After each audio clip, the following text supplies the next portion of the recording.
Assalamualaikum warahmatullahi wabarakatuh. Perkenalkan, nama saya Husni Nafrita SPD, CGP Angkatan 7 dari Kabupaten Sijunjung. Fasilitator saya Bapak Muhajirin dan Bapak pengajar praktik saya yakninya Aidil Fitra. Inilah aksi nyata saya, yakninya tentang aksi nyata tentang budaya positif. Latar belakang dari aksi nyata saya ini adalah dalam rangka menumbuhkan dan menerapkan budaya positif pada murid di sekolah serta menciptakan lingkungan pendidikan yang kondusif.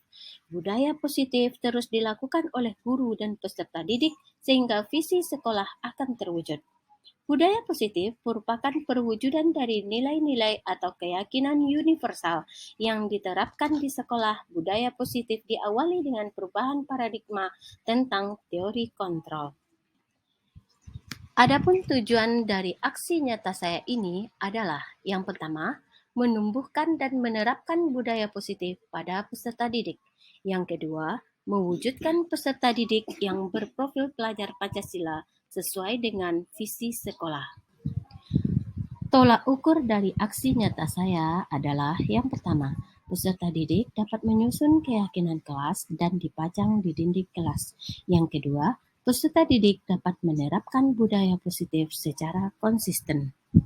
Lini masa tindakan. Yang pertama, guru melakukan sosialisasi kepada seluruh warga sekolah. Guru menjelaskan penting dan manfaat keyakinan kelas. Guru membimbing peserta didik menyusun keyakinan kelas. Peserta didik berpendapat terkait dengan keyakinan kelas yang dibuat. Peserta didik menandatangani keyakinan kelas dan menempelnya di dinding kelas. Peserta didik melaksanakan keyakinan kelas secara konsisten. Gambaran aksi nyata yang saya lakukan. Saya melakukan aksi nyata dengan membimbing peserta didik untuk menyusun keyakinan kelas. Setiap peserta didik berhak memberikan pendapatnya masing-masing dan ditulis dengan secari kertas. Kemudian keyakinan kelas yang sudah disepakati ditandatangani, ditempel di dinding kelas dan berkomitmen untuk melaksanakannya bersama. Saya juga mengimbaskan kepada rekan guru untuk membuat dan menyusun keyakinan kelasnya di lokalnya masing-masing sebagai penerapan budaya positif di sekolah. Adapun hasil aksi nyata yang sudah saya lakukan adalah peserta didik semakin percaya diri, bertanggung jawab, disiplin, peduli terhadap sesama dan lingkungannya. 2. Rekan guru lain tergerak untuk menyusun keyakinan kelas di kelas mereka masing-masing. Rencana pelaksanaan budaya positif di masa datang adalah menyusun dan pembiasaan keyakinan kelas sebagai budaya positif diharapkan dapat direalisasikan dalam kehidupan yang konsisten. Berikut gambaran aksi nyata yang saya lakukan. Yang pertama, video pertama adalah membuat keyakinan kelas.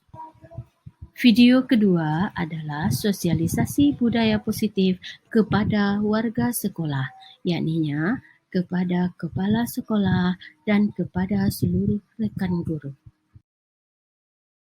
Guys, Assalamualaikum warahmatullahi wabarakatuh.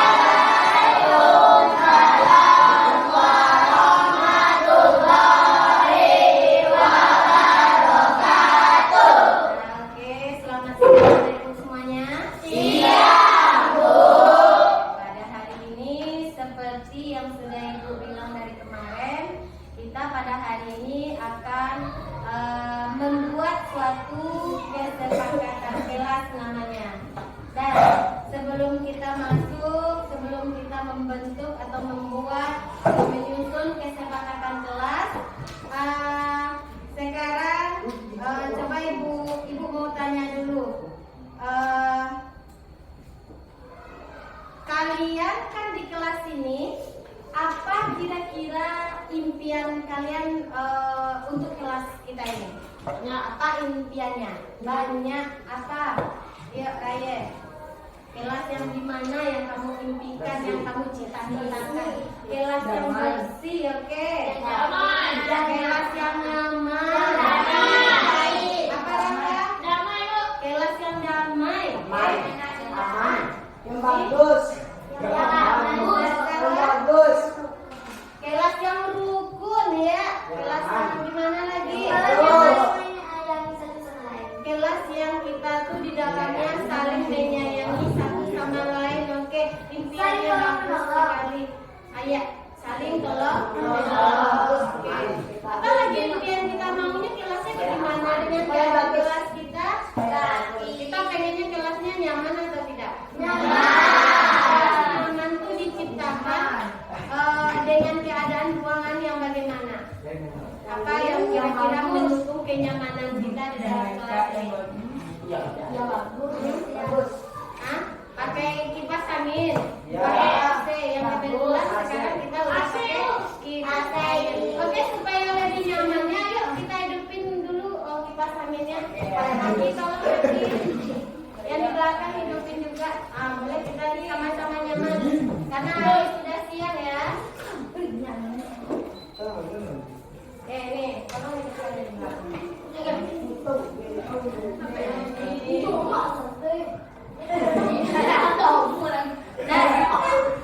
Oke. Nah, sekarang Ibu mau tanya. Tadi udah kamu sebutkan impian kalian untuk kelas kita ini. Ya. Impian kita, impian kalian yang kalian harapkan untuk kelas kalian ini, kalian inginkan kelasnya nyaman. Di kelas itu kalian menginginkan kelasnya yang bersih, yang tenang, yang orangnya di dalam tuh saling menyayangi. Oke. Dan tahu dah segala yang kita sebutkan tadi itu adalah sudah termasuk pada hal-hal yang baik, contoh hal-hal yang baik yang sudah kita lakukan. Dan sekarang kalau kelasnya kotor kira-kira nyaman nggak kita? Jadi kalau supaya kelas kita bersih gimana caranya? Oke, piket harus tahu dengan tugasnya, harus kerjakan tugasnya tepat. Nah terus apa lagi? Biasanya sih kalau setelah istirahat tuh sampah, biasanya gimana? Oke, membuang sampah pada tempatnya atau di tong sampah. Tempatnya di mana? Di dalam saku. Di mana tempatnya? Nah, segala yang kalian ucapkan tadi, segala perbuatan, contoh-contoh yang atau keinginan yang kalian ucapkan tadi, itu sudah termasuk hal positif yang kita lakukan. Nah, jadi jika hal positif ini kita lakukan, ini akan menjadi sebuah budaya. Kita jadikan budaya yang positif. Budaya yang positif. Budaya yang positif. Budaya itu artinya apa? Sesuatu yang kita lakukan secara terus menerus, secara konsisten. Dan hal-hal yang kita lakukan itu adalah hal-hal yang baik. Itu seperti yang kalian ucapkan tadi. Nah, sekarang Ibu pengennya kayak gini. Itu kan kita ucapkan. Kita sebenarnya udah tahu apa nilai-nilai positif, apa budaya positif yang sudah kita lakukan di sekolah. Namun, Ibu inginkan hari ini kita membuat suatu kesepakatan kelas. Apa namanya? Kesepakatan kelas. Oke, kesepakatan kelas.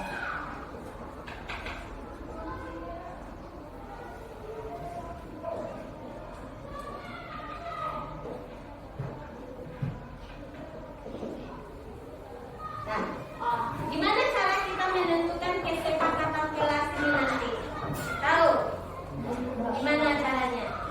Nah, caranya kita sama-sama kita untuk apa-apa nilai positif, apa-apa yang sudah kita lakukan tadi yang sudah menjadi kebiasaan kita atau segala sesuatu yang kita lakukan yang kita yakini itu adalah baik, yang sangat bermanfaat bagi kelas kita nanti. Karena jika kita sudah menjalankan hal-hal yang baik tersebut, tentu juga berdampak baik pula bagi kalian semuanya. Nah, kita lihat di sini. Ini ya, jika kalian nantinya sudah melaksanakan budaya positif ini, nah sudah melakukan hal-hal yang kita sebutkan tadi, misalnya sudah buang sampah di tempatnya, sudah saling menghargai, sudah saling menyayangi, nah sudah melakukan hal-hal yang positif yang kita tuliskan tadi, maka akan terwujudlah kelas impian kalian tadi ya. Akan terwujud itu nantinya, tapi harus memang sama-sama, bukan hanya untuk satu atau dua orang saja. Bukan untuk satu atau dua orang, tapi untuk semuanya. Maka hari ini kita akan membuat kesepakatan. Kalau kesepakatan itu berarti intinya kita sama-sama, kalian dan juga ibu. Kita saling kita menjalankan hal tersebut dengan ikhlas, dengan bukan karena terpaksa.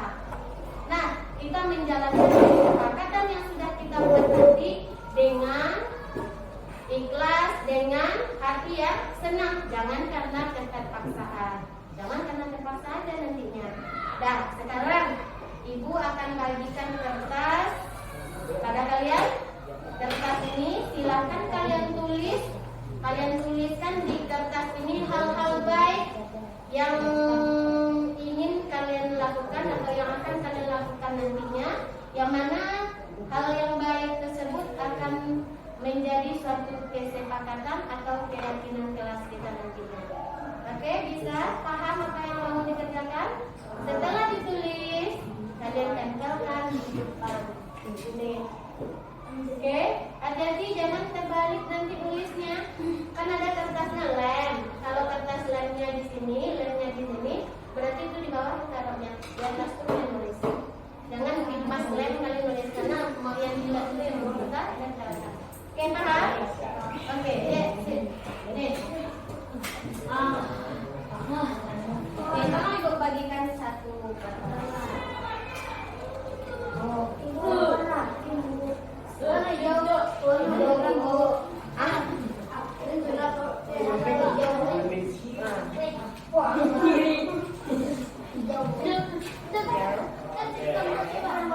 Tuliskan ya, yang dilihat yang di belakang ya.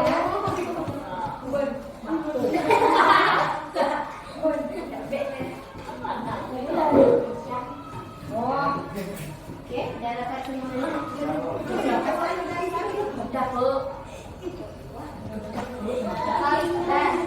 Oke, udah semua.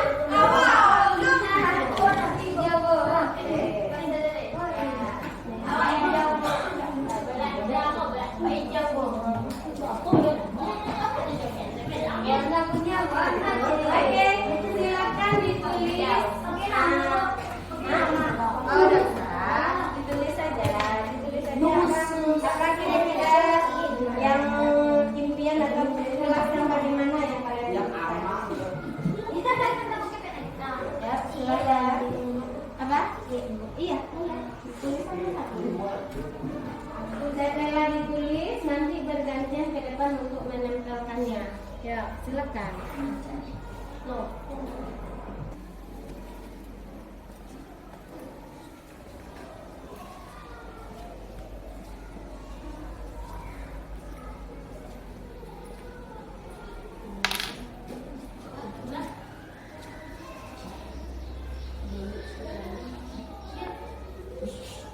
Tuliskan hal-hal yang baik yang sudah kalian sebutkan tadi. Nah, untuk kelas kita. Kalau sudah, silahkan bergantian ke depan untuk menempel. Boleh, silahkan.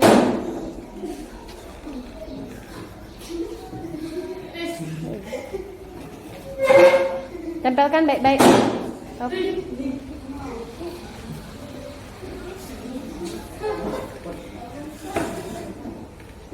Susun dengan rapi ya. Coba.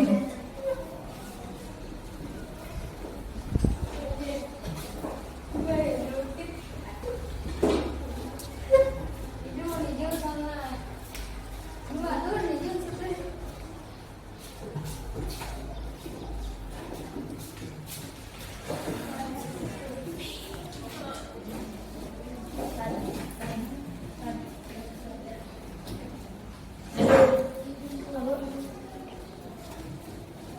Oke.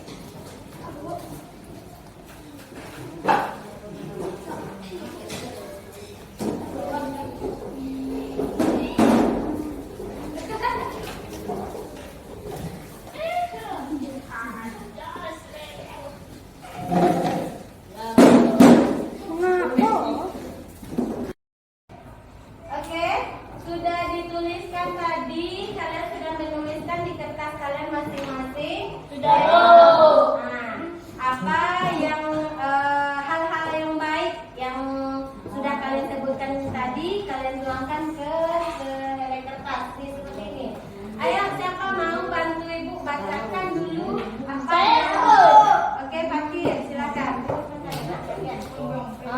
Yang mana punya Fakir tadi? Coba baca. Impian saya ingin membuat teras rapi dan bagus.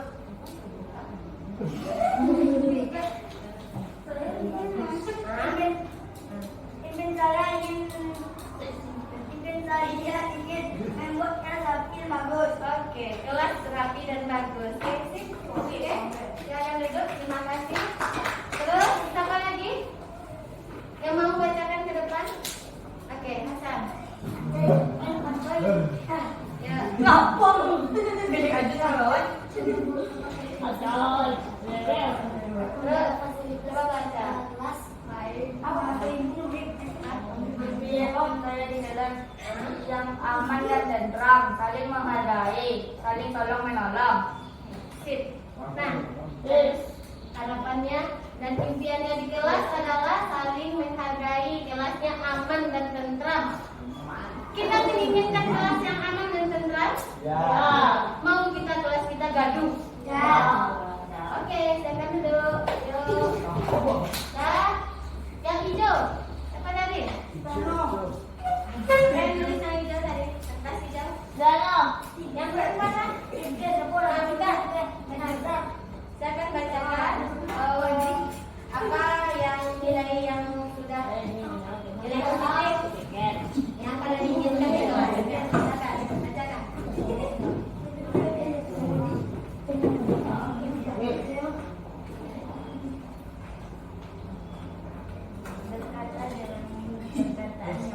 Berkata dengan perkataan yang baik. Nah, kira-kira kita kalau ini gimana? Setuju kita ada? Dengan perkataan yang baik. Kita ingin enggak kalau perkataannya nanti kita saling mencemooh, saling berkatanya berkata yang tidak kita inginkan, berkata kotor. Mau enggak kita meninggalkan hal tersebut di kelas? Tidak. Oke, dah. Oke, yang kuning. Aku ingin ke kelas yang bersih. Oke, kelas yang bersih kita misalkan di sini ya. Ini diwajibkan. Kalian dengar baik-baik. Saling menghargai. Setuju? Setuju. Oke. Kita buang sampah pada tempatnya. Setuju. Tempatnya di mana? Di taman. Oke, kita saling buang sampah di tong sampah. Jika hal ini sudah kita lakukan nantinya, kira-kira nilai apa yang sudah tertanam di diri kita itu? Nilai? Disiplin. Udah teratur hidup kita. Oke. Terus menjaga keamanan kelas. Setuju. Terus impian saya ingin membuat kelas rapi dan bagus. Setuju. Rapi dan bagus. Yang aman. Mengerjakan piket tepat waktu. Setuju. Ya? Ada enggak? Tidak. Setuju. Jadi kita harus tahu dengan tugas kita. Berarti kita kalau sudah melaksanakan tugas kita sesuai dengan kita sudah melaksanakan tanggung jawab kita nantinya. Nah, sudah bertanggung jawab kita, tahu kita antara hak dan kewajiban kita, tahu dengan hak dan kewajiban kita. Berkata dengan perkataan yang baik. Setuju? Setuju? Apa lagi? Kelas rapi dan bersih ini yang bersama tadi ya, dengan yang tiket tadi ya. Nih. membuang sampah pada tempatnya. Udah tadi ya. Nih sama dengan ini. Terus kelas yang damai, tidak terjadi pertengkaran. Setuju. Oke, berarti kita saling saling menyayangi. Tahap piket, kelas yang aman, tentram, saling menolong. Nih masuk ke sini. Oke. Kelas yang saya impikan adalah saling menghargai, nyaman, dan ini masuk sini juga. Kelas yang nyaman yang kita impikan. Ya. Terus nih. Dah. Nah ini adalah kelas yang nyaman yang kita impikan sudah ada di sini. Nah, dah. Baiklah anak-anak ibu semuanya, tadi kita sudah melaksanakan, kita sudah memilih keyakinan kelas yang akan kita sepakati itu akan kita jalankan secara konsisten ke depannya. Ya, kita jalankan dengan tanggung jawab, dengan ikhlas, tidak karena terpaksa. Setuju demikian? Setuju. Nah, keyakinan yang sudah kita sepakati yaitu yang pertama, hadir tepat waktu. Oke, setuju semuanya? Setuju. Yang kedua, kita di kelas ini saling menolong, saling menghargai, dan saling menyayangi. Setuju? Setuju. Saling menyayangi. Terus yang ketiga, membuang sampah pada tempatnya. Setuju? Setuju. Dah. Terus yang berapa lagi? Yang keempat yaitu kesepakatan kelas kita yaitu piket melaksanakan tugasnya tepat waktu. Nah, terus yang kelima, menciptakan suasana kelas yang nyaman dan tentram. Oke, ada 5 kesepakatan kelas hari ini yang sudah kita bentuk, yang sudah kita sepakati bersama-sama, dan ini akan kita jalankan secara konsisten ke depannya. Bagaimana dengan anak ibu? Setuju semuanya? Setuju. Kita berjanji kita untuk ke depannya untuk bisa melaksanakan kesepakatan yang sudah kita buat. Baiklah, untuk kesepakatan hari ini kita cukupkan demikian karena hari sudah siap ya. Berarti ini kita mulai pada esok hari sudah kita laksanakan ini ya. Oke.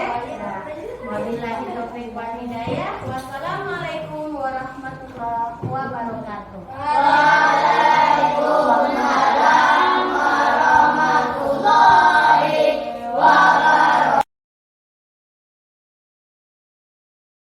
Bismillahirrahmanirrahim. Assalamualaikum warahmatullahi wabarakatuh.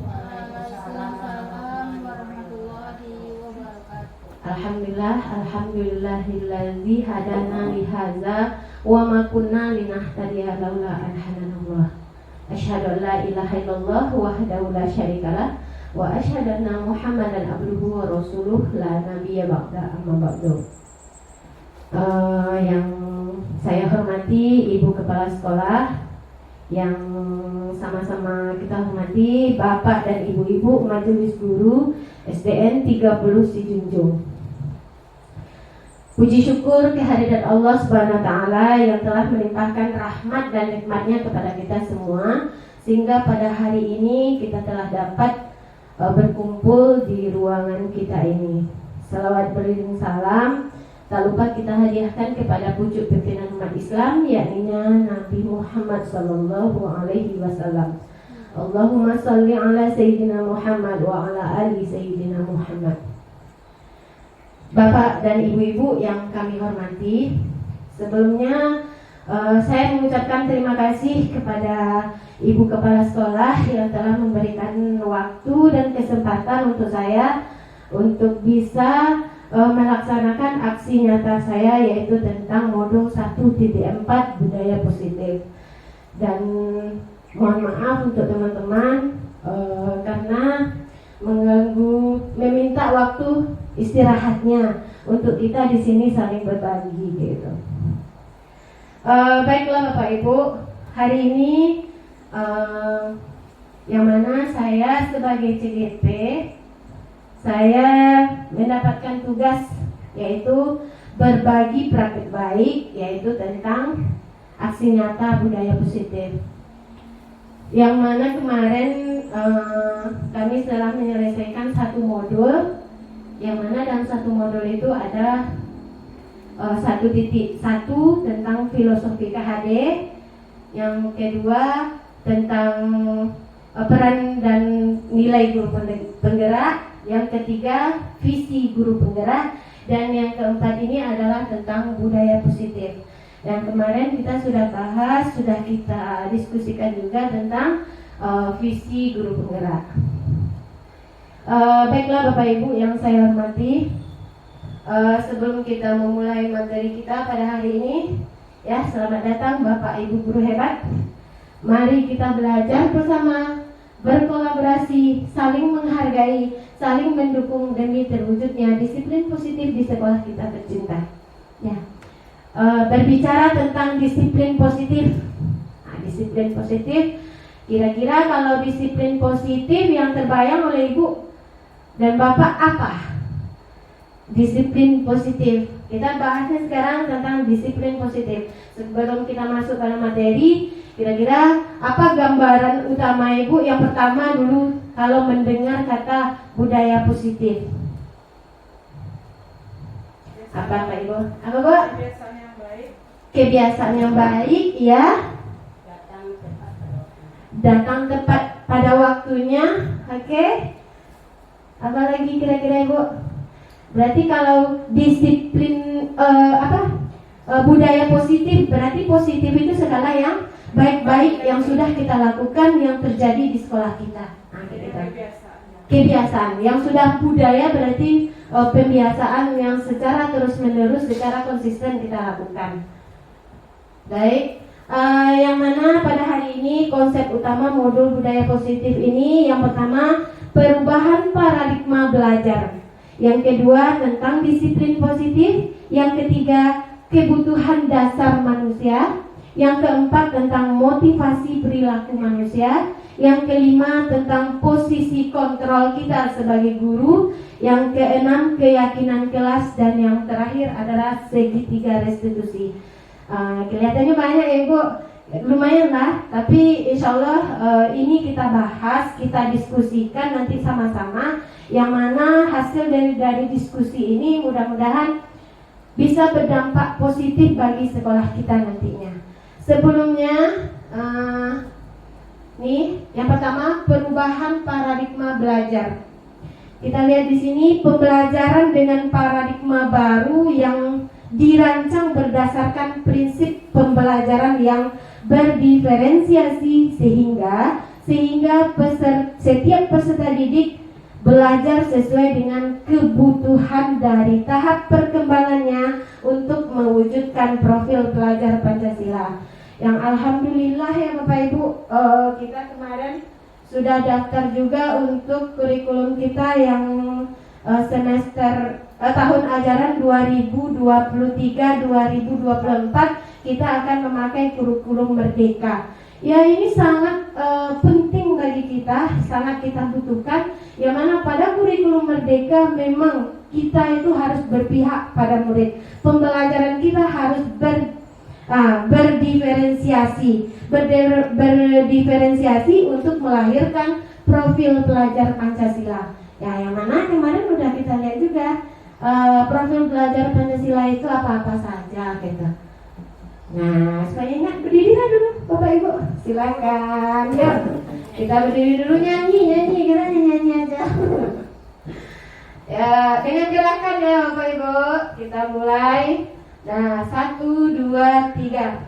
Pelajar Pancasila beriman dan bertakwa pada Tuhan yang Esa dan berakhlak mulia, berkebinekaan global, gotong royong mandiri, kreatif dan bernalar kritis. Nah, pelajar Pancasila merdeka belajar, ya gitu. itulah ujungnya merdeka belajar. Ya, terima kasih Bapak Ibu, silakan duduk.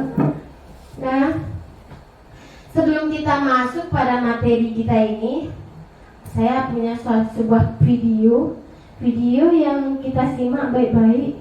Nanti dalam video ini saya akan bertanya kepada Bapak Ibu setelah mendengarkan videonya, melihat videonya, apa yang kira-kira yang tergambar di pikiran kita, dan apa kaitannya dengan siswa kita, dan bagaimana itu bisa terjadi di sekolah nantinya.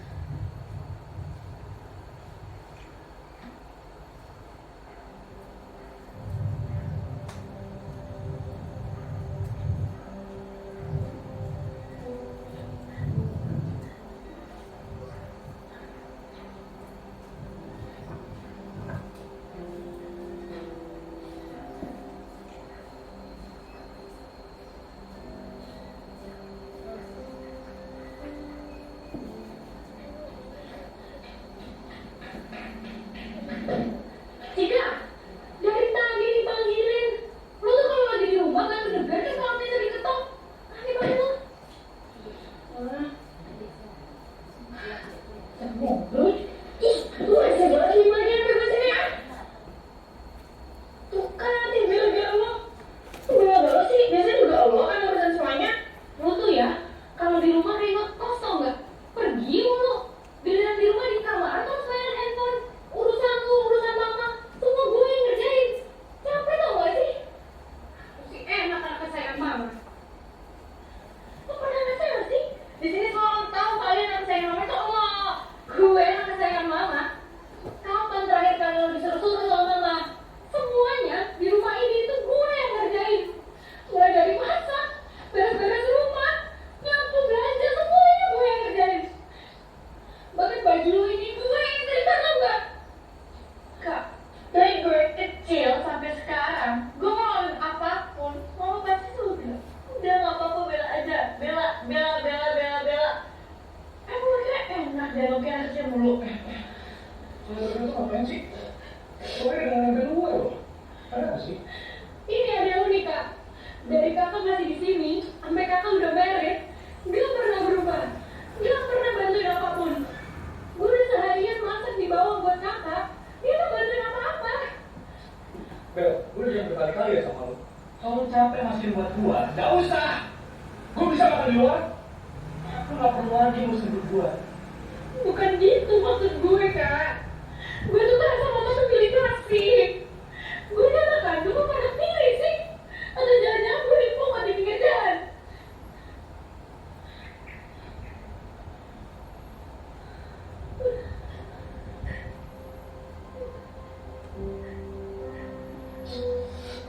Udah ya, makanya sekarang dia di sini jangan ngomong apa-apa, pisah dulu.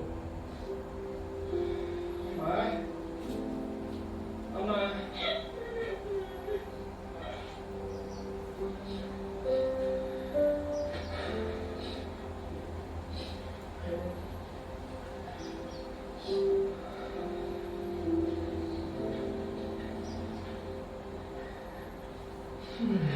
Kita tuh dari kecil udah tinggal di sini bareng-bareng. Kita juga tahu nih kalau kita beda-beda. Mama juga pasti tahu. Makanya kita diperlakuin nggak sama. Ya mungkin kamu bilang dipaksa jadi Cika, atau kamu Cika dipaksa jadi Bella. Karena kamu tuh selalu tahu yang terbaik untuk masing-masing anaknya. Bella, kamu mungkin ngerasa nggak disukain sama mama gara-gara sering disuruh-suruh mulu. Tapi pernah nggak sih kepikiran kalau mama tuh ngelakuin itu karena mama tahu kamu yang paling teliti dan bertanggung jawab. Jadi kalau urusan dikasih ke kamu pasti beres. Dari dulu juga kita tahu kalau kamu yang paling teliti. Pokoknya nggak ada yang lain deh. Jadi kamu selalu mau ninggalin kerjaan kamu tuh dengan rapi dan selesai. Jadi mama tuh tenang kalau ninggalin kamu ke kamu pasti beres. Kakak tuh punya banyak karyawan di kantor. Yang paling sering kakak suruh itu pasti yang paling kakak percaya.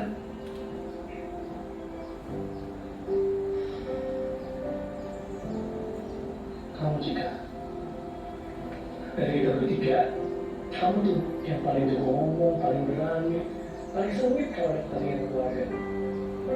Ingat nggak waktu renovasi rumah dulu? Siapa yang diajak belanja bahan bangunan dan lama-lama sama mama?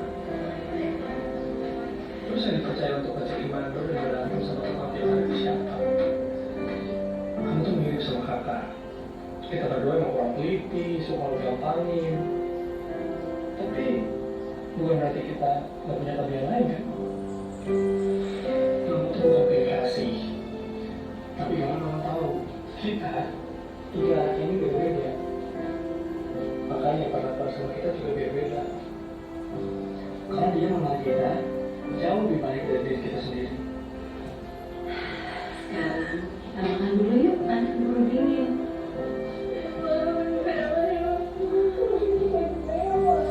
Ya udah, nggak apa-apa. Perlakuan mama terhadap kalian mungkin beda-beda. Yang pasti, mama ingin yang terbaik untuk kalian.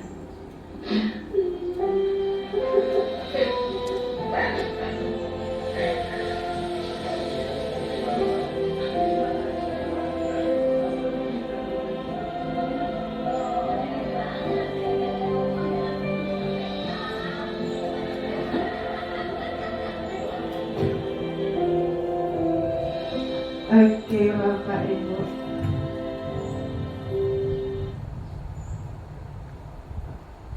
Ya, kita udah lihat video tadi. Ada nggak kaitannya kira-kira sebelum itu? Setelah Ibu dan Bapak lihat tadi video yang kita tonton sama-sama, apa yang ada di pikiran Bapak Ibu tentang video tadi dan kaitannya dengan anak-anak kita, dengan siswa kita di sekolah? Ayo, Ibu, ya. Silakan. Dalam video tadi dapat kita simpulkan, kita sebagai pendidik harus melihat karakter dan kompetensi yang dimiliki oleh anak.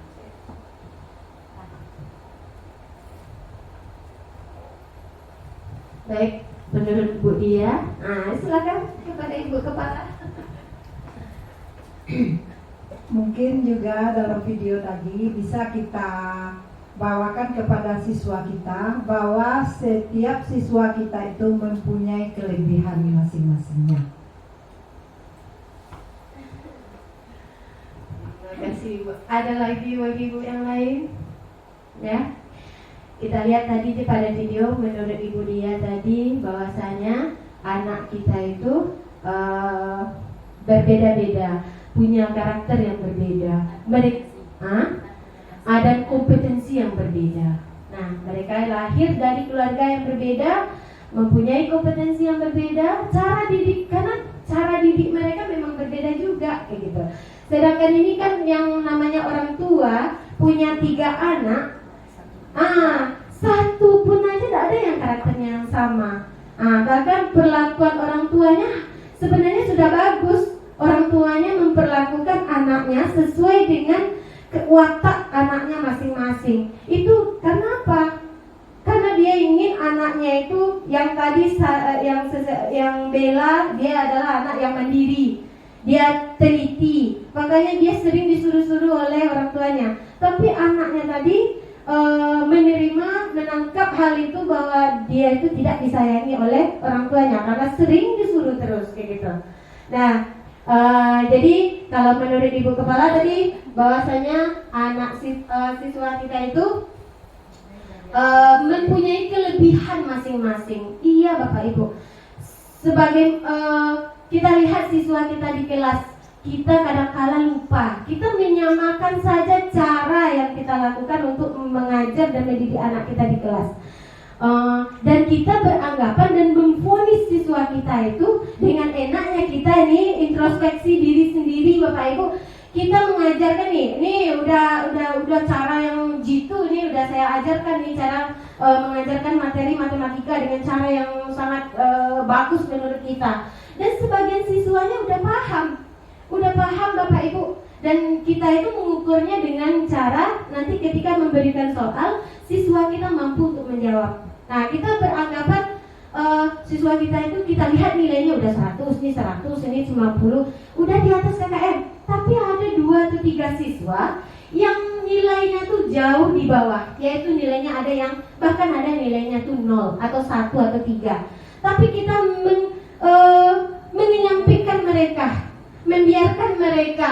Kita hanya berfokus pada mereka-mereka tadi yang sukses, intinya yang bisa kayak gitu. Jadi di sini sebenarnya yang untuk berdiferensiasi itu bukan hanya untuk 1, 2, atau 3 siswa, tapi untuk seluruh siswa kita. Jadi jika hal ini terjadi, memang kembali ke diri kita harus mencari cara. Bagaimana lagi cara yang 3 orang ini bisa mereka seperti teman-teman mereka. Memang dari kemampuan, kompetensi, dari daya tangkap, daya serap, daya ingat mereka berbeda-beda. Namun mereka itu mungkin cara kita yang belum klik untuk anak-anak kita tadi, belum sampai caranya. Bisa saja kita cari cara yang lain. Mungkin dengan bahasa kita dia tidak ngerti, kita pakai bahasa temannya, tutor sebaya. Jadi dengan tutor sebaya mengerti dengan kalau dewa kan Giko ada ibu suang dari tadi tidak jadi salah doa kan kayak gitu. Jadi kita menganggap lagi aku lah nak kok Giko bana ya. Jadi kita pikirnya dia itu bodoh, kita pikirnya itu dia lemah di bidang studi itu. Namun ternyata jika kita sudah cari klik atau cara yang tepat untuk dia, ternyata anak tadi bukanlah siswa yang bodoh. Siswa yang kita anggap tadi tidak mampu, ternyata dia juga mampu. Yang sebagaimana yang kemarin juga sudah saya sampaikan juga, ada siswa yang saya anggap selama ini dia pendiam gitu. Pendiam, tidak bisa ngapa-ngapain di dalam kelas saja, tidak pernah angkat tangan gitu. Tidak berani untuk berbicara atau sering diam. Ternyata dia punya kompetensi yang lain. Dia pintar berbicara ketika dia teater, bermain peran, drama, keluar semua apa yang ada di dalam dirinya gitu. Ternyata siswa yang ada lagi, kalau siswanya nanti kita mewajibkan siswa itu hebat menggambar, semuanya gambarnya harus bagus. Ketika kita memonten, kita mau nilai siswa kita itu 90, 80, 100. Nanti yang jelek gambarnya kita kasih nilai 60, 65. Jadi padahal dia sudah dengan segala kemampuannya untuk mencurahkan apa yang bisa dia lakukan, tapi kita menghargainya dengan 60, 65 dan kayak gitu. Ini adalah untuk refleksi untuk diri kita sendiri, untuk kita bersama. Nah, kita ingin mewujudkan jika pembelajaran berdiferensiasi sudah kita lakukan, yang berpihak pada murid sudah kita lakukan, insya Allah akan terwujud yang namanya profil pelajar Pancasila tadi, yang 6 dimensi yang kita nyanyikan tadi, Bapak Ibu. Di sini ada yang namanya disiplin positif. Di dalam disiplin positif, dalam budaya kita makna kata disiplin dimaknai menjadi suatu yang dilakukan seseorang pada orang lain untuk mendapatkan kepatuhan, dan kita cenderung menghubungkan kata disiplin dengan ketidaknyamanan. Disiplin, kita meningkatkan disiplin di sekolah misalnya dengan peraturan tadi berakhirnya pada hukuman. Nah, nanti akan berakhirnya nanti pada hukuman, Bapak Ibu. Sebagai pendidik, tujuan kita adalah menciptakan anak-anak yang disiplin diri sehingga mereka bisa berperilaku dengan mengacu kepada nilai-nilai kebajikan universal dan memiliki motivasi intrinsik bukan ekstrinsik. Ya, ini dia. Ini tujuan disiplin tadi. Disiplin positif itu adalah disiplin yang baik, yang mana nanti tujuannya itu siswa kita ini bisa menanamkan nilai-nilai kebajikan. Apa nilai-nilai kebajikan yang sudah ada di sekolah kita?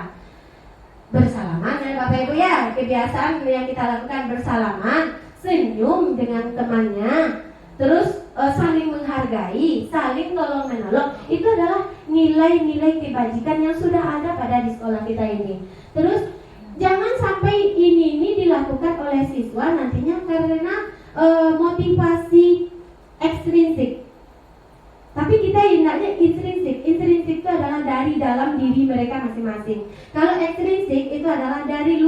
karena takut nanti dimarahi oleh guru. Kalau kita misalnya kalau kita ikut upacara, tidak bawa topi, tidak pakai dasi, nanti kita takutnya dihukum. Jadi kita nanti berdiri lagi di depan kayak gitu, Pak Ibu. Ini adalah mereka belum karena melakukan sesuatu hanya karena takut dihukum kayak gitu. Terus disiplin positif merupakan salah satu cara penerapan disiplin yang bertujuan untuk menumbuhkan kesadaran serta memberdayakan anak untuk melakukan sesuatu tanpa sogokan, tanpa ancaman maupun hukuman. Nih, ternyata disogok pun anak-anak itu tidak boleh ya Bapak Ibu, tidak baik ternyata. Kita sering, lain nama kau, beki aja dia kah? Disogok, jadi dia itu melakukan sesuatu karena sogokan tadi gitu. Anak ibu, lain mau tak baca ya, nanti ibu kasih es krim. Nah, jadi sogokan tadi ternyata tidak baik untuk perkembangan siswa kita. Nih, ancaman juga. Kalau tidak kamu kerjakan ini, awas. Nah, nih dengan ancaman. Jadi mereka juga takut. Nah, takut lalu mereka mengerjakan apa yang disuruh oleh gurunya. Tapi mereka ikhlas tidak kira-kira mengerjakan? Tidak ya, terpaksa. Karena takut aja. Kalau tidak ada gurunya lagi, dia tidak mau lagi. Nah, terus ada kebutuhan dasar manusia. Ternyata manusia ini melakukan sesuatu, ada kebutuhan dasar yang harus dia penuhi. Bapak Ibu, kenapa siswa kita itu ada yang nakal? Kenapa siswa kita itu berperilaku menyimpang? Bahkan bukan untuk siswa kita saja, kita sebagai pribadi kita juga sering melakukan perilaku yang menyimpang. Perilaku yang menyimpang maksudnya perilaku yang tidak sesuai dengan yang semestinya. Yang pertama karena kebutuhan hidup. Kebutuhan hidup itu kita itu seorang anak maupun guru, dia itu ingin kebutuhan hidupnya terpenuhi. Kebutuhan hidup ya kebutuhan primer, sekunder, seperti makan, minum, pakaian, tempat tinggal dan segala macam yang menyangkut dengan fisik diri mereka masing-masing. Ini harus terpenuhi ini. Yang kedua, kasih sayang dan merasa diterima. Ini sering terjadi di sekolah atau di rumah. Karena kita tidak tahu nih di rumah anak-anak kita itu bagaimana sebenarnya, bagaimana kehidupan mereka di dalam keluarga. Apakah mereka cukup mendapatkan kasih sayang?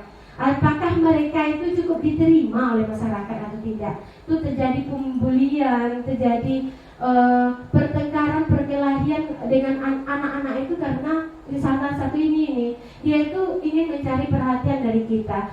Banyak sekali siswa kita yang kita rasa ini kebutuhan kasih sayang dan rasa diterimanya tidak terpenuhi. Itulah kenapa anak-anak ini, kita orang dewasa juga kadang-kadang mencari perhatian, caper gitu kan. Cari perhatian untuk apa? Karena kita kekurangan dari ini. Ingin diperhatikan, ingin mendapatkan kasih sayang gitu. Terus yang ketiga, penguasaan. Penguasaan ini adalah seorang anak atau gurunya tadi, yang mana kita lihat dalam perilaku mereka. Perilaku mereka sering sekali mereka itu ingin dia yang paling bagak di kelas. Dia sering mengintimidasi temannya atau sering membuli temannya. Ini karena kebutuhan dasarnya tentang penguasaannya tidak terpenuhi. Tidak terpenuhi oleh siapa ya? Mulai dari lingkungan keluarga, dimulai dari ayah dan ibunya, siapa yang berada, orang-orang dewasa yang berada di rumahnya. Ini sebenarnya kuncinya yang pertama. Yang utamanya adalah di keluarga. Setelah di keluarga, tambah lagi kita di sekolah kadang-kala melupakan tentang kebutuhan dasar seorang siswa itu adalah tentang penguasaan. Tidak kita puas. Dia pengennya dia itu yang paling atas, dia itu yang paling ingin apa lah, pokoknya dia yang berkuasa gitu. Terus selanjutnya itu tentang kebutuhan dasar kebebasan. Nah, kebebasan. Sebenarnya siswa kita itu ingin bebas, Bapak Ibu, ingin bebasnya dalam arti kutipan. Kita kadang-kadang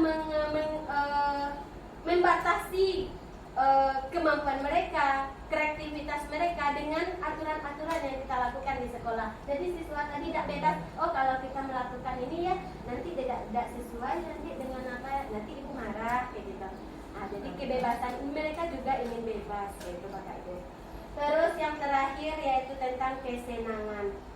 Jika kebutuhan tentang kesenangannya tidak terpenuhi, ya siswa yang namanya anak-anak kita, siswa SD yang kita ajar di sekolah ini, mereka itu masih suka bermain, masih suka bersenang-senang. Ingin bersenang-senang, yang mereka senangnya di luar ya. Salah satunya karena dia senang, itu terfavoritnya yaitu bapak olahraga. Ya, bapak olahraga kenapa? Bapak olahraga bisa mengajak mereka bermain dengan mencurahkan kesenangan mereka itu bisa mereka terpenuhi karena olahraga tadi mereka bebas di luar dan mereka bersenang-senang begitu. Mereka melakukan sesuatu hal yang mereka inginkan, yang mereka sukai gitu. Jadi ini adalah kebutuhan dasar manusia. Jika ini tidak terpenuhi, maka terjadilah yang hal-hal yang tidak kita inginkan tadi. Terus Bapak Ibu, apa motivasi kita terhadap perilaku manusia tersebut? Yang pertama motivasi. Motivasi ini adalah dorongan. Dorongan yang kita berikan yang timbul dari diri seseorang secara sadar atau tidak sadar untuk melakukan suatu tindakan dengan tujuan tertentu. Nah, memberikan motivasi itu sering juga lah kita lakukan pada siswa, memotivasi siswa. Jika kamu ini apa yang sudah, kalau kamu ini nanti kamu rajin belajar, nanti kamu akan mendapatkan apa, nilai yang bagus. Kalau udah nilainya bagus gimana, kita bisa naik ke kelas itu. Kita memotivasi. Terus menghindari ketidaknyamanan dan hukuman. Murid melakukan disiplin diri karena dia takut dihukum. Ini merupakan motivasi ekstrinsik. Ini dia Bu, Bapak, menghindari ketidaknyamanan hukuman. Sebenarnya hukuman itu tidak nyaman bagi siswa kita. Yang mana hukuman tersebut ya ini karena mereka melakukan sesuatu karena hanya takut untuk dihukum, takut nanti disuruh bersihin WC dan segala macamnya gitu. Terus mendapatkan imbalan atau penghargaan dari orang lain. Murid melakukan disiplin diri karena ia ingin mendapatkan imbalan, hadiah, dan ini merupakan motivasi ekstrinsik. Ini juga motivasi yang berasal dari luar Bapak Ibu. Ternyata memberikan anak hadiah, mengiming-imingkan hadiah atau pujian bisa juga dan segala macamnya, ini adalah contoh mendapatkan imbalan. Mereka hanya karena imbalan, karena ingin dapat hadiah, mereka melakukan sesuatu. Nah Ibu, Beko kalau siapa yang bisa dapat yang siswa, jika kamu ini apa yang sudah, kalau kamu ini nanti kamu rajin belajar, nanti kamu akan mendapatkan apa, nilai yang bagus. Kalau udah nilainya bagus gimana, kita bisa naik ke kelas itu. Kita memotivasi. Terus menghindari ketidaknyamanan dan hukuman. Murid melakukan disiplin diri karena dia takut dihukum. Ini merupakan motivasi ekstrinsik. Ini dia Bu, Bapak, menghindari ketidaknyamanan hukuman.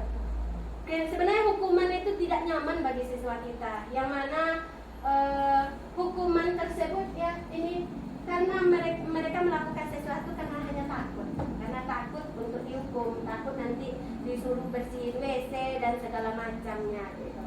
Terus mendapatkan imbalan atau penghargaan dari orang lain. Murid melakukan disiplin diri karena ia ingin mendapatkan imbalan, hadiah, dan ini merupakan motivasi ekstrinsik. Ini juga motivasi yang berasal dari luar Bapak Ibu. Ternyata memberikan anak hadiah, mengiming-imingkan hadiah atau pujian bisa juga dan segala macamnya, ini adalah contoh mendapatkan imbalan. Mereka hanya karena imbalan, karena ingin dapat hadiah, mereka melakukan sesuatu. Nah Ibu, Beko kalau siapa yang bisa ke depan baca ini, menceritakan kembali. Ini sering juga saya lakukan sebagai diri pribadi yang saya menganggap ini adalah baik, ternyata ini tidak baik untuk perkembangan anak gitu. Jadi tujuan kita tadi memberikan imbalan supaya dia bisa termotivasi karena imbalan tadi, ternyata tidak. Sedikit banyaknya ini adalah bisa mempengaruhi bahwa siswa tersebut karena dia hanya dapat hadiah mau mengerjakan sesuatu. Tidak ada hadiah, tidak ada lagi. Bu, kita lomba hari ini ada hadiah enggak? Nah, jadi kedepannya mungkin hal yang lebih besar daripada itu yang mereka tanyakan tadi. Terus menghargai menghargai nilai-nilai kebajikan diri sendiri. Ini dia tujuan kita Bapak Ibu. Sebenarnya motivasi perilaku manusia itu adalah menghargai nilai-nilai kebajikan dari diri mereka sendiri. Apa itu? Murid melakukan disiplin diri karena sadar akan nilai kebajikan dirinya. Ini merupakan motivasi intrinsik yang berasal dari dalam diri mereka sendiri. Mereka melakukan sesuatu kalau mereka misalnya mereka membuang sampah pada tempatnya, kan nilai positif, nilai baik yang mereka lakukan. Berarti apa nilai kebajikan yang sudah ada pada diri mereka? Yang salah satunya adalah mereka disiplin. Udah bisa mereka disiplin membuang atau meletakkan sesuatu pada tempatnya misalnya. Terus ini adalah yang paling baik Bapak Ibu. Mudah-mudahan nanti ke depan kita bisa lah mulai beransur-ansur untuk menanamkan nilai-nilai kebajikan tersebut pada siswa kita. Untuk menanamkannya tentu kita juga nanti dengan memberikan pengarahan atau memberikan mulai dari diri kita sendiri gitu. Terus konsep disiplin dengan identitas gagal. Ternyata ada konsep disiplin dengan identitas gagal Bapak Ibu. Yang pertama hukuman, yang kedua ada penghargaan. Ternyata ini gagal loh Bapak Ibu. Konsep disiplin kita itu gagal kalau kita memberikan hukuman dan memberikan penghargaan. Lalu gimana lagi? Gitu kan? Jadi kita lihat hukuman itu memang menyakitkan enggak Bapak Ibu kira-kira? Iya menyakitkan. Tidak nyaman enggak kita kalau dihukum? Udah jadi kebiasaan bagi mereka melakukan hal tersebut. Terus murid takut, tidak usah lah. Itu memaksa. Mau tak mau harus mau. Ya kita paksa. Murid takut memaksa. Murid menyembunyikan kesalahan. Sering sekali terjadi mereka menyembunyikan kesalahan mereka karena itu apa yang sudah mereka lakukan dengan berbohongnya. Dek takut karena berang, dek takut karena hukum, dek takut karena apa beko. Jadi murid juga merasa rendah diri nantinya karena dihukum dilihat oleh temannya terus. Jadi udah tertanam di diri mereka, ya apalah saya ini sering dihukum, sering dimarahi guru, apa ini, ada lagi, tidak ada yang bisa dibanggakan dari diri saya. Begitulah diri mereka kira-kira. Terus penghargaan. Ternyata penghargaan ini juga konsep disiplin dengan identitas gagal. Ini pada kurikulum merdeka nanti Bapak Ibu kita kan sudah berdiferensiasi, kita memulai dari diri kita, memulai kepada siswa kita. Kita lihat di sini penghargaan itu ternyata tidak efektif Bapak Ibu. Hanya karena penghargaan mereka melakukan satu kebajikan. Terus merusak hubungan, ada sifat iri yang timbul dari diri mereka, dari teman-temannya yang tak pernah mendapatkan penghargaan tadi. Iri kawan yo sampai juara ala dalenya juaranya macam kawan kayak gitu. Jadi menyebabkan mereka mematikan kreativitas mereka. Ada usaha aja lah. Kira-kira kalau nulis ini nanti salah juga, yang kejuara dia juga, yang terbaik teman kita itu juga kayak gitu. Jadi mereka sampai ini aja lah. Itu aja lah gitu. Jadi mereka menghukum dengan sistem ranking. Bapak Ibu sering kita lakukan ini sebagai apa? Setelah belajar ini merupakan cambuk bagi saya. Ternyata hal yang kita pikir baik selama ini ternyata belum baik untuk siswa kita gitu. Jadi memang dengan sistem ranking. Kita tidak pakai ranking, kemarin aku udah mengupayakan sedikit demi sedikit kita udah mengubah ini gitu.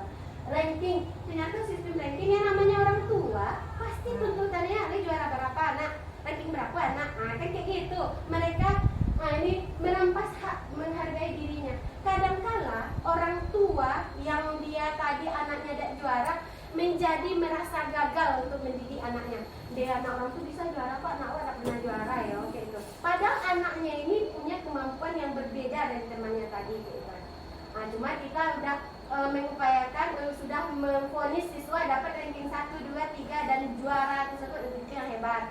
Sedangkan anak yang ranking berapa nomor 1 di belakang, 2 di belakang, berarti udah bodoh banget anak-anak kita tadi. Ya Bapak Ibu, ini adalah sebagai refleksi lah untuk diri kita.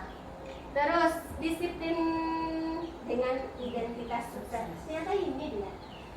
hukuman dan penghargaan tadi merupakan disiplin dengan konsep gagal. Nanti inilah dengan identitas sukses itu Bapak Ibu. Yang itu dengan konsekuensi. Dan yang kedua yaitu dengan restitusi. Mungkin kalau konsekuensi kita sering dengar ya, kita sering pernah juga kita lakukan. Saya rasa ini pernah juga kita lakukan dan sering juga kita lakukan. Namun yang segitiga restitusi ini mungkin ini bagian yang baru bagi kita. Dan termasuk saya, selama ini baru kali ini saya belajar tentang restitusi. Restitusi ini itu adalah nanti pada restitusi ini caranya itu siswa itu akan bertanggung jawab dengan perilakunya. Kita itu akan berfokus pada pemecahan masalah dengan jangka panjang, jangan untuk hari itu aja. Besok kita ulang lagi, besok ulang lagi caranya kayak gitu. Jadi yang ketiga menghormati dirinya dan orang lain. Dia kita ajarkan untuk bisa menghargai, menghormati dirinya sendiri dan juga orang lain. Nah, hargai dulu dan hormati dulu dirinya sendiri, anak-anak kita itu. Terus memiliki kontrol diri yang baik. Ya, semua itu tergantung dari posisi kontrol mereka. Kontrol diri mereka masing-masing. Oh, jika saya melakukan ini, apa nanti akibatnya ya? Apa yang sudah saya langgar ya?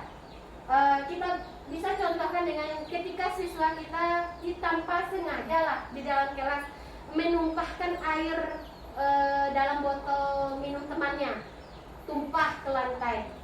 Nah, di sini kita lihat kalau dengan konsekuensi kita bisa bilang sama teman tadi, kalau kamu memberikan stimulus respon kayak itu kan, kita lakukan kayak ini. Nah, tuh air temannya tumpah. Apa yang harus kamu lakukan? Nah, oh ya dilap bu, jangan dilapnya.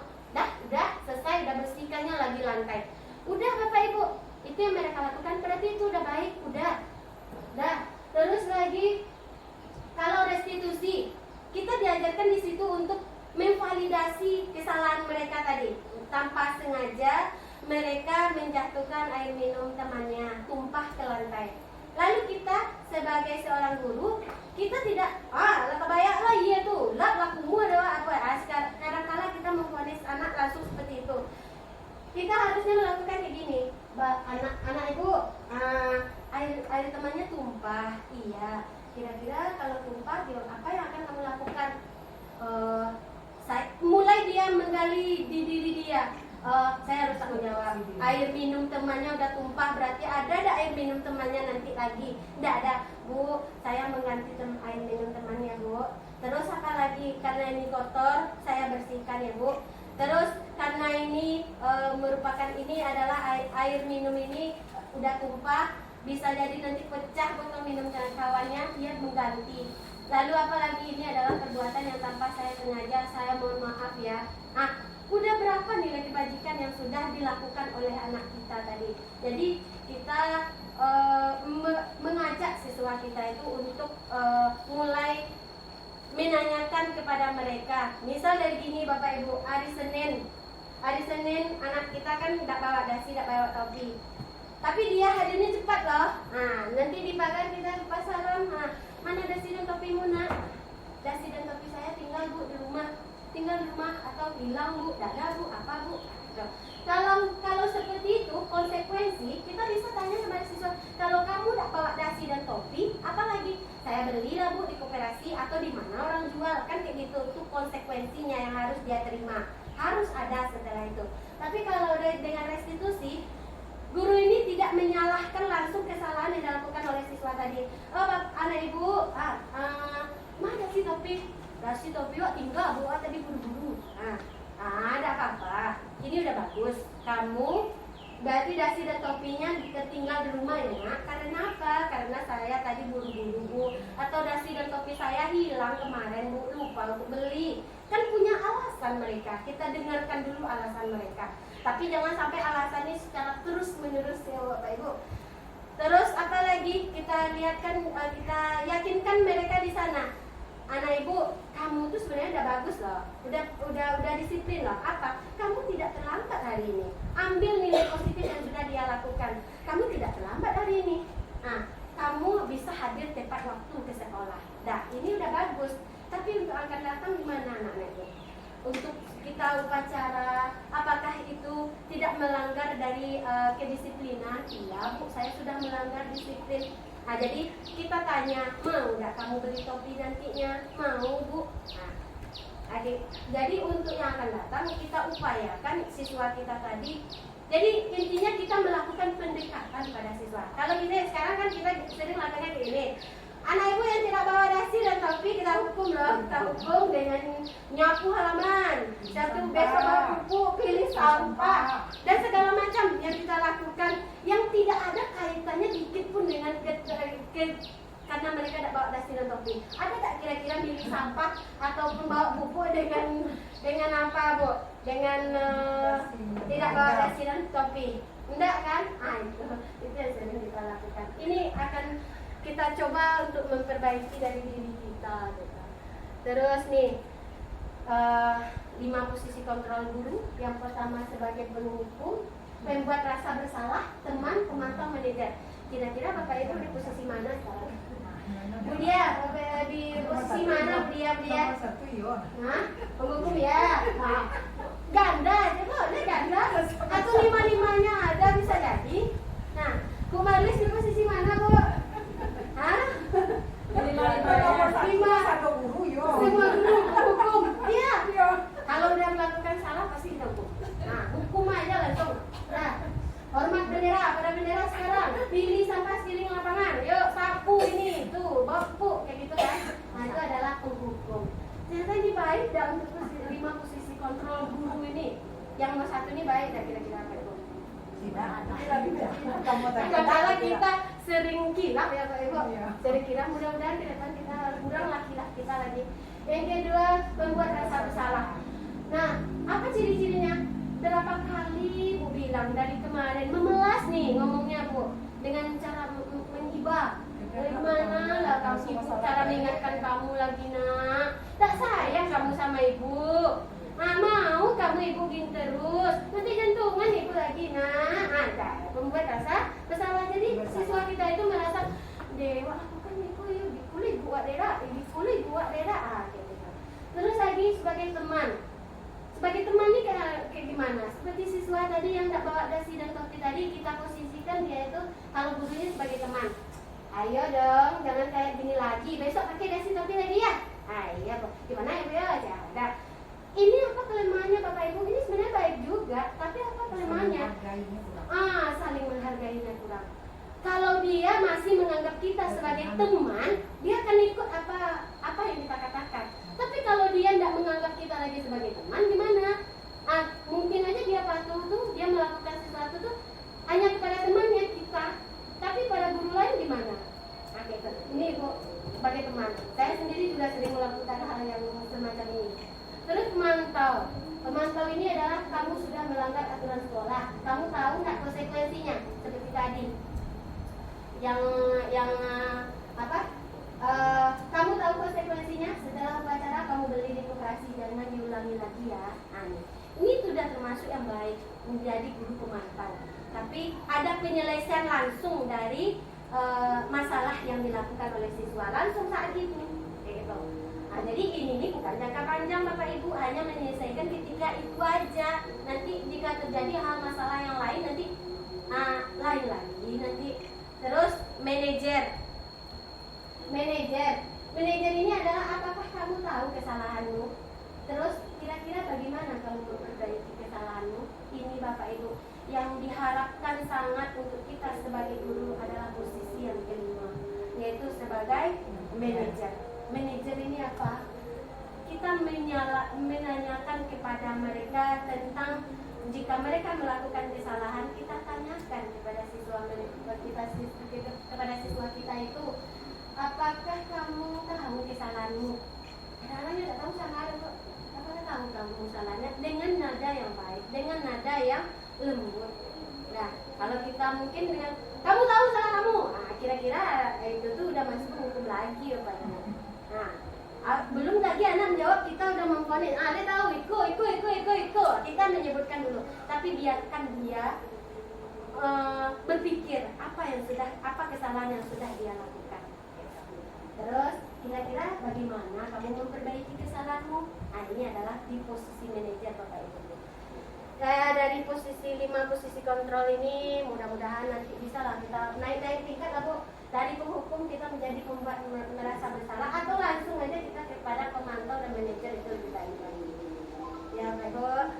Nah, terus, nah nih keyakinan kelas. Nah, kenapa harus keyakinan kelas? Mengapa tidak peraturan? Bapak Ibu kira-kira bisa sedikit memberikan jawaban. Kenapa keyakinan kelas? Mengapa tidak peraturan? Kalau keyakinan mungkin kesepakatan yang dibuat itu yang dirasa murid itu bisa melakukannya. Kesepakatan. Yakin ya. Nah, Yakin ya. dia sepakati dulu ya Bu. Nah, Dia sepakati dulu dan yakin dia untuk bisa melakukan. Bisa ya. Yakin dulu Bisa dia. menjalankan. Dan bisa dia menjalankan. Oke Ibu. Terus apa lagi? Kenapa tidak peraturan? Kenapa tidak aturan? Peraturan itu kembali ke yang tadi Kembali ke disiplinnya. kembali lagi. Ya, kembali lagi ke yang tadi Bapak Ibu. Ya, yang kita inginkan di sini adalah kita mulai untuk membuat keyakinan kelas, mulai dari dari lokal kita masing-masing. Nanti dari keyakinan kelas kita beranjak keyakinan sekolah. Nah, kalau di keyakinan kelas mungkin saja nanti di dalam kelas itu kita harus tahulah anak-anak tentang kebajikan, nilai-nilai kebajikan universal. Universal itu adalah menyangkut semuanya. Kebajikan, nilai-nilai kebajikan apa? Baik yang tersurat maupun yang tersirat. Terus contoh keyakinan kelas. Kita kalau pakai keyakinan kelas nanti Bapak Ibu, kita jangan menggunakan kata yang bermakna negatif. Atau jangan, harus, kamu harus kayak gitu, atau kita harus taat aturan, harus membuang sampah pada tempatnya, atau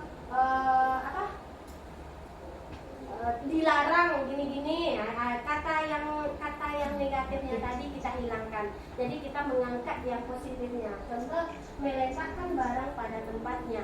Berarti ini kalau dia biasanya siswa ini kalau meletakkan barang tempatnya, ambil buku dia siap pakai, dia berantakan. Satu tidak terletak pada tempatnya. Misalnya penghapus atau spidol yang biasanya terletak di depan ada tempatnya, ini berantakan atau berserakan gitu. Jadi kita mengajak siswa ini yaitu meletakkan barang tempatnya. Jadi apa nilai kebajikan atau nilai universal yang sudah terdapat pada keyakinan kelas ini kira-kira? Ini melatih siswa untuk apa itu? Meletakkan barang disiplin. Ya, disiplin. Udah ada nilai kebajikannya, disiplin. Nah, terus melaksanakan piket kelas tepat waktu. Nih masuk juga disiplin tadi tanggung jawabnya. Nah, bertanggung jawab dia kalau saya piket, saya harus datang tepat waktu. Terus saya lebih awal datangnya. Nah, terus membuang sampah pada tempatnya. Ya nilai itu tadi masuk disiplin juga, tanggung jawab juga. Satu, berarti mereka menginginkan sesuatu yang semestinya. Terus lagi saling menghormati, dan menghargai sesama warga kelas. Warga kelas ya siapa? Ada siswanya, ada gurunya. Sama-sama, gurunya juga. Bukan keyakinan kelas ini bukan hanya untuk siswa, tapi untuk semuanya. Siswanya iya, gurunya juga jangan siswanya saja. Bukan keyakinan kelas ini bukan untuk siswa saja, tapi untuk seluruh warga kelas. Ya, siswa itu juga ingin dihargai, ingin dihormati, gitu Bapak Ibu. Terus lagi hadir tepat waktu misalnya kan, yang mulai dulu dari gurunya hadir tepat waktu kayak gitu, masuk kelasnya atau datang ke sekolahnya tepat waktu, jangan terlambat lagi gitu. Terus mengumpulkan tugas sesuai dengan jadwal. Ini introspeksi diri sendiri Bapak Ibu. Nah, ini kembali mulai dari diri sendiri.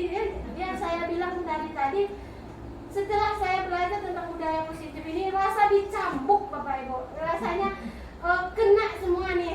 Yang saya lakukan aja semuanya. Terus mengumpulkan tugas sesuai dengan jadwal. Ya ini jadwalnya kapan, misalnya PR besok kumpul ya nak, berarti anaknya udah tahu saya harus mengumpulkan RPP bagi kita seorang guru kan, atau mengumpulkan apa yang wajib di awal bulan, atau daftar kelas apa ya tidak perlu disuruh dulu baru kita kumpulkan. Ya termasuk juga saya. Nah ini adalah hal yang sudah disepakati. Yang sudah kita sepakati Tadi caranya kalau membuat keyakinan kelas, bagikan aja stick note kepada siswa, bagikan lalu arahkan siswa. Kalian membuat kelasnya yang bagaimana? Kelasnya nyaman Bu, biar aja mereka tulis. Kelas nyaman Bu, kelas yang bersih Bu, semuanya mereka tulis, biarkan mereka menulis, lalu mereka tempelkan ke depan secara bergantian. Setelah mereka tempel, kita bacakan, kita sepakati apakah itu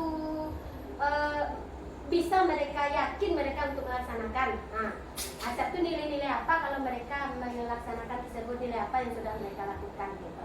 Nah, jadi nanti setelah itu lalu kita tulis di tempat yang lebih besar, kita tulis, kita tempelkan di kelas kita dan ditandatangani oleh seluruh siswa dan ditandatangani pula oleh guru. Jadi itu udah merupakan MOU, udah sama dengan udah kesepakatan kita, udah kita sepakat untuk bisa melaksanakannya bersama-sama.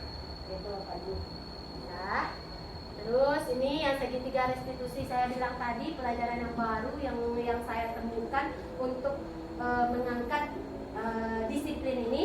Segitiga restitusi yaitu suatu proses dialog yang dilakukan oleh guru agar dapat menghasilkan murid yang mandiri dan bertanggung jawab. Seperti yang saya contohkan tadi, siswa itu menjadi mandiri dan bertanggung jawab. Seperti yang saya bilang tadi, kalau ada siswa kita terlambat, siswa kita udah ada tepat waktu, terus mereka ketika upacara mereka tidak bawa dasi dan topi, kita proses dialog guru tadi dengan yang pertama langkahnya menstabilkan identitas, validasi tindakan yang salah dan menanyakan keyakinan. Ini dia. Nah, mulai menstabilkan identitas tadi yang kayak pertanyaan tadi. Nah Ibu, kenapa hari ini kamu tidak bawa dasi topi? Kenapa? Nah gitu. Menstabilkan kita dulu, jangan biarkan anak itu emosi. Ya wah tadi rame Ibu minta, kita stabilkan dia dulu. Setelah itu validasi tindakan yang salah. Kira-kira kalau kamu tidak pakai dasi dan topi, apakah kamu sudah melanggar apa belum? Nah itu contoh. Terus menanyakan keyakinan. Jika kamu nanti udah pakai dasi dan topi, kira-kira kamu itu nanti udah menjadi orang yang bagaimana? Kita tanyakan keyakinan itu ke diri mereka. Jadi emang dialog dari guru dan siswanya.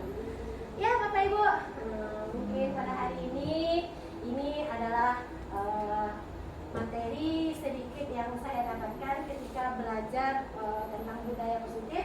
Saya yakin ini masih jauh dari kesempurnaan, masih jauh dari apa yang seharusnya saya sampaikan, yang sebenarnya yang semestinya. Namun saya di sini berusaha untuk bisa berbagi kepada Bapak Ibu.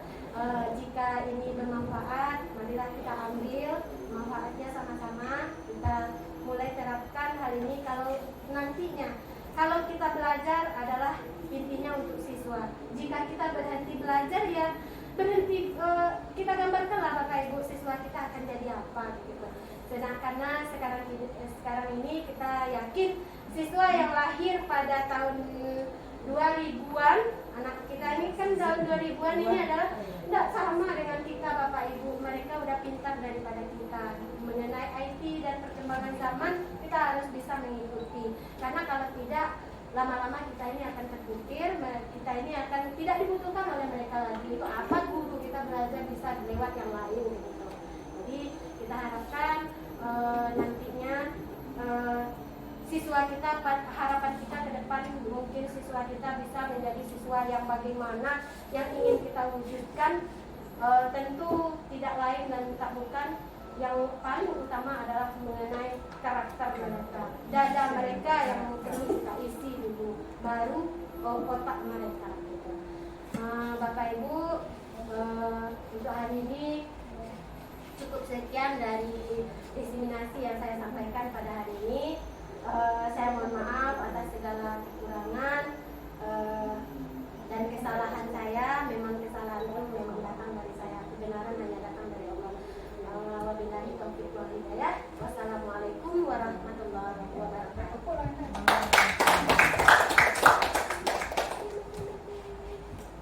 Ya, beda belok. Dibeli banyak sih kata itu terus. Ya nggak banyak beli bar kotak bisa ya. Wah, itulah memang kebutuhan gitu. Oke Bapak Ibu, kira-kira ada yang perlu kita diskusikan? Ya, kita diskusikan dulu.